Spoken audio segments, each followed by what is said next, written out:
Hey friends, welcome back. We are making progress still. I know I haven't videoed much lately, but really not a lot going on that's super exciting. We just have electricians pulling wire. HVAC people have been here for a while. And then brick masons, they're still clicking away trying to get finished up. But I'll flip you around here, give you a little bit of an update on where we are with the brick, and I'll walk through the house a little bit and show you what the wiring and HVAC and all that's looking like, and give you a little update. All right, so here we are on the front of the house, getting close to being done. All we have left is this side over here to finish doing the brick on. So you can see this is ventilation for our gas furnace and our gas hot water heater, ventilation for our downstairs bath, gas line going into the house. We'll set our external propane tank over here in the edge of the woods. I think we're doing a 325 gallon propane tank, so it has to be, I don't know, 50 feet or something from the house is what the gas company was telling me. So it'll sit over there. That is the wiring for our meter base for electrical. And then these are the line sets for our HVAC system. So you have two. One is upstairs system, one is the downstairs system. I guess this is the upstairs, it's 3 ton, it's bigger, and 2 ton is for downstairs, I'm assuming.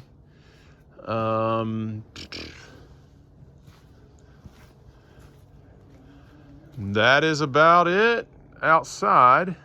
I keep walking around here. We got a lot of grading to do. If the brick masons can get wrapped up, we will get a lot of this grading done. A lot of dirt's gonna have to be hauled out of here.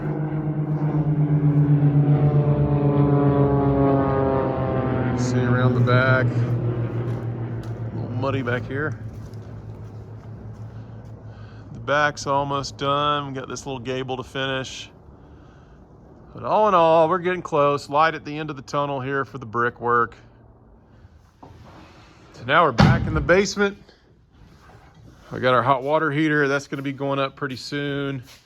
The hot water heater is going to work out. Our plan for the mechanical room has materialized. So downstairs system, electrical panels in that box. It's going to sit right here on the wall. Water heater is going to sit right here on the wall, and then our pressure tank is going to sit here, and this is our upstairs system. A lot going on. You can see how clean and simple the downstairs system is. Not a lot going on there. When I flip you around and show you the upstairs system, a lot more going on over here. I mean, just, it is absolutely slammed full of stuff. And the reason for this is because this is our zoned system. So this is servicing 3 different thermostats upstairs. So a lot going on with that system. That's the supply for that far into the house. We got a damper motor over here in the garage. I don't know if you can see it. Up there on top, you see that little box on top of the ductwork? That is a damper motor, and that helps control flow to the zones. We got one there. We've got one right there, a damper motor. And then we've also got one over here that will be in the soffit. Right there is a damper motor for the upstairs zone supplies. And then out here, One of the things we're wiring in right now while the guys are here, it's really not something I'm too worried about, but my wife, she was all about it, is a generator. So we're not putting in a whole house Generac generator. Those things are $20,000, and that is insane for, you may lose power in our area maybe once or twice every 5 years or so. It's not a very common occurrence. And if you do lose power, it's for a day, max, maybe 2 days, who knows, but it's not anything major. But we are going to wire and have a generator panel. So right here in our garage, right in up here is the wires they're dropping for our generator. We'll have another panel that sits right here to control the generator. And then we're going to have just a plug right here. And I'm just going to use a portable generator that has a 50 amp plug on it to plug in over here on the wall. You can buy those generators at Harbor Freight or Northern Tool for $1,000 or less. But we did have to decide what we wanted to be powered by the generator, because that's what you run to the generator panel. It's a separate electrical panel. So we're doing things like the circuit of outlets where our refrigerator is, our freezers are. Since we're doing a gas backup system on our heat pump instead of an electric heat strips on our heat pump, the heat pump should be able to run on our 50 amp service. And then we're wanting to put our well and our hot water heater, because we have a gas hot water heater. Doesn't take hardly any electricity to run the hot water heater. So we're going to basically, if we lose power with the way we're setting up the generator, we will have heat. We are going to put lights upstairs on it. So we will have heat, we will have water, we will have hot water, and we will have lights, and our refrigerators and freezers will be stay cold, won't affect them either. And really and truly, that's all we really need on our system. It's not like we're going to be without power for weeks and weeks and weeks, where we're having to do laundry and the dishwasher and things like that. We'll just use paper plates, whatever, for 2 or 3 days. But we won't totally be without modern conveniences if we lose power. Biggest thing for us was water and heat, and not losing food that's in our freezers or refrigerators. Let's go upstairs and I'll show you around. Say, hey, Tim, you're on YouTube. I like your boggin. Thank you. What are you running there? Low voltage? Mm-hmm. Telephone wires? No. Cat 5 and coax. Oh, cool. So yeah, we got a lot of wires going everywhere. These guys have been working hard for a couple weeks in here. Switches everywhere, wires everywhere. So this is another electrical panel that's in the garage. Tim, why did we exactly have to do this other electrical panel? Everything wouldn't fit in the basement? 400 amp service, so we split up the load. So we're having a 400 amp service to the house. So we're splitting the load up. 200 amps is going to the panel in the basement. Yeah. And 100 amps is... To the garage. How much? 125 to the garage? Yes. Okay. To this garage or to the shop? To that garage. Okay. Shop is getting a 60. Oh. I thought we were getting more than that down there. Huh? I thought we were getting more than that down there. You said the biggest generator you're going to buy is a 50. No, I'm talking about to the future shop. Future shop off the hill. Oh, the future shop off the hill is going to be 150. It'll have 150 amps service down there? Or 150 amps of power down there? Well, yeah. That's Okay. what I'm saying. You can. Okay, great. I was just curious. Yeah. So here we're going to wire for electric cars. Yes, isn't that crazy to think? But everywhere we read, people say it's coming, so we're going to put the wires in. We'll just run some wires over here in the wall and put a box and cap it off. But if we ever want to run electric cars, we can. Putting can lights out here in the garage, row of can lights there. We got a row of can lights here in the garage. Outlets everywhere.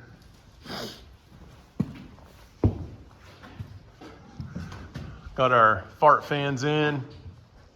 One thing I did learn about this fart fan is if they run their flex over 14 feet, it has to be an insulated flex duct. Dustin, you have the. So from here, this one they're running through the soffit. They're gonna dump it out that soffit over there. You see that flex?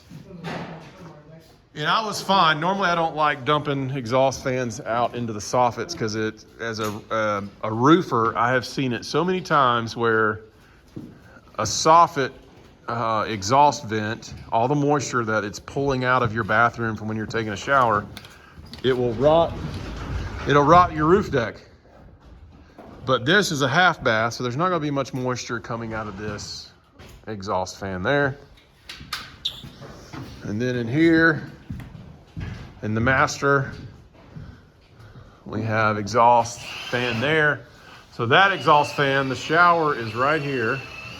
So this exhaust fan here will be pulling a ton of moisture out of this bathroom.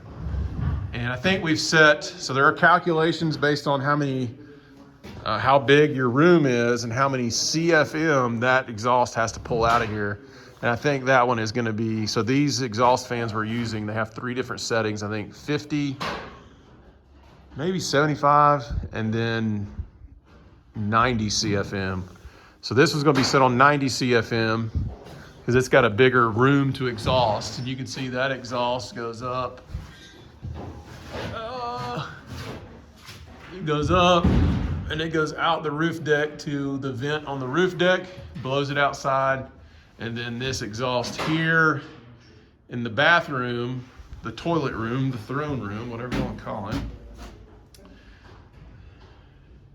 it goes out the roof as well.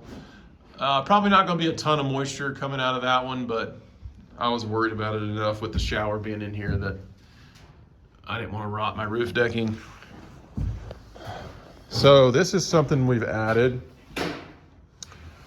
This here, this conduit that you see right here, that guy, this bathroom floor is going to be tile. And this bathroom floor is over our garage, our basement garage, which is not heated. We were worried about this floor being really, really cold. So that conduit over there, this guy right here, that is a thermostat, or will be the thermostat for a heated floor system under our tile in this bathroom, master bath. So that's gonna be really nice in the wintertime. Let's see, other than that, we just got can lights and stuff in there. Bunch of can lights. We are putting in an enormous amount of can lights. Everywhere you look, can light. Can light, can light, can light. Can light, can light, can light. Oh, can light. Another can light over there. Can light right there. Can light over there. There's another one. Can light. Oh, there's another one. Can light. And that's going to be a ceiling fan box right there in the middle of the master. But we're coming along. Still got a long way to go. Today is January. What's today? Anybody know? 10th. Oh, it's your birthday. It's our electrician's birthday, Mr. Tim. So the 10th of January, our electrician's birthday. We are hoping to be done with electrical by the end of this week. Yes. That's the hope. We have installation crews scheduled for the 19th of January. And soon after that, we'll be putting up some drywall. One thing we've been talking about between Mr. Tim, our electrician, and our HVAC folks is once the installation's done and we start putting drywall up, or before we start putting drywall up, we have to heat this house because it's in the winter. It's going to get below freezing at night, and it would destroy the drywall. It would crack, freeze, and bust, and it's just not. It's not an option to not heat this space. So At first, we were hoping, oh, we'll get like temporary permanent service to our panel and just fire up the HVAC system. Talking to our HVAC guys, they said not only no, but HE double hockey sticks no. And the reason being is, for instance, our upstairs HVAC system is a 19 SEER unit, which is a pretty high SEER rating. And with that SEER rating comes a lifetime compressor warranty on that system. But if we fire that system up before construction's over and we have a CO, it would totally void the entire system, the warranty on the entire system. So once we talked about that idea, that quickly became a non-option. So now we were walking around today trying to figure it up. We're probably going to have to go buy about 8 or 10 the infrared like space heaters. And we're just going to have a bunch of infrared space heaters in here trying to keep this thing. I mean, it doesn't have to be 70 degrees in here like you live here, but it needs to be 50 or above to keep it workable for drywall, and then also hardwood floors that are going to follow after that. And all of that stuff, it cannot be freezing temperature in here. So that'll be our next big move, is we're going to have to go buy a bunch of space heaters. So we'll be cruising Amazon for a deal on some space heaters. One more thing I want to show you before I go. All right, so this is the door, French door going onto our back porch. This is an 8-foot by 6-foot door. Let me show you the front door first, and then you'll understand what I'm talking about. So this front door, if you can see the top, the doors meet real nice. This door opens and closes really nicely. You can notice here on the edges of this door frame, I can stick my fingers in there. Plenty of room in there for adjustments, whatever needs to be done. But you'll notice up here at the top, my framers had a 2x4 there, but they had to cut it off because they framed that rough opening the wrong size. And they've put a piece of, it looks like 3/4 inch, maybe Advantech up there to, whenever they were setting the doors, I was not here at the time, to give them enough room to get that door in. So that door's in, it works fine. Well, let me go over here and show you this door on our back porch. Same exact size door. So you'll see at the top, they had to do the same thing. They had to cut that 2x4 off and put a piece of OSB in there so they could get the door in. Look on the side. Look how tight that is. I mean, that sucker is tight. They crammed that door in there when they installed this door. See that side? See this side? I mean, it is snug, really snug. There's nothing, you couldn't even put a piece of toilet paper in there. So tight. Well, the reason that's a problem is listen to this door. You hear that? Look. Didn't even close. This door doesn't close. It hits. Right there, it hits the other door. And if you look at the top, they're not the same height. They're about, I don't know, 1/4 inch difference in height. And the reason that's a problem is this door jamb is so tight, you cannot adjust this door. So I've got another guy that does some work for me.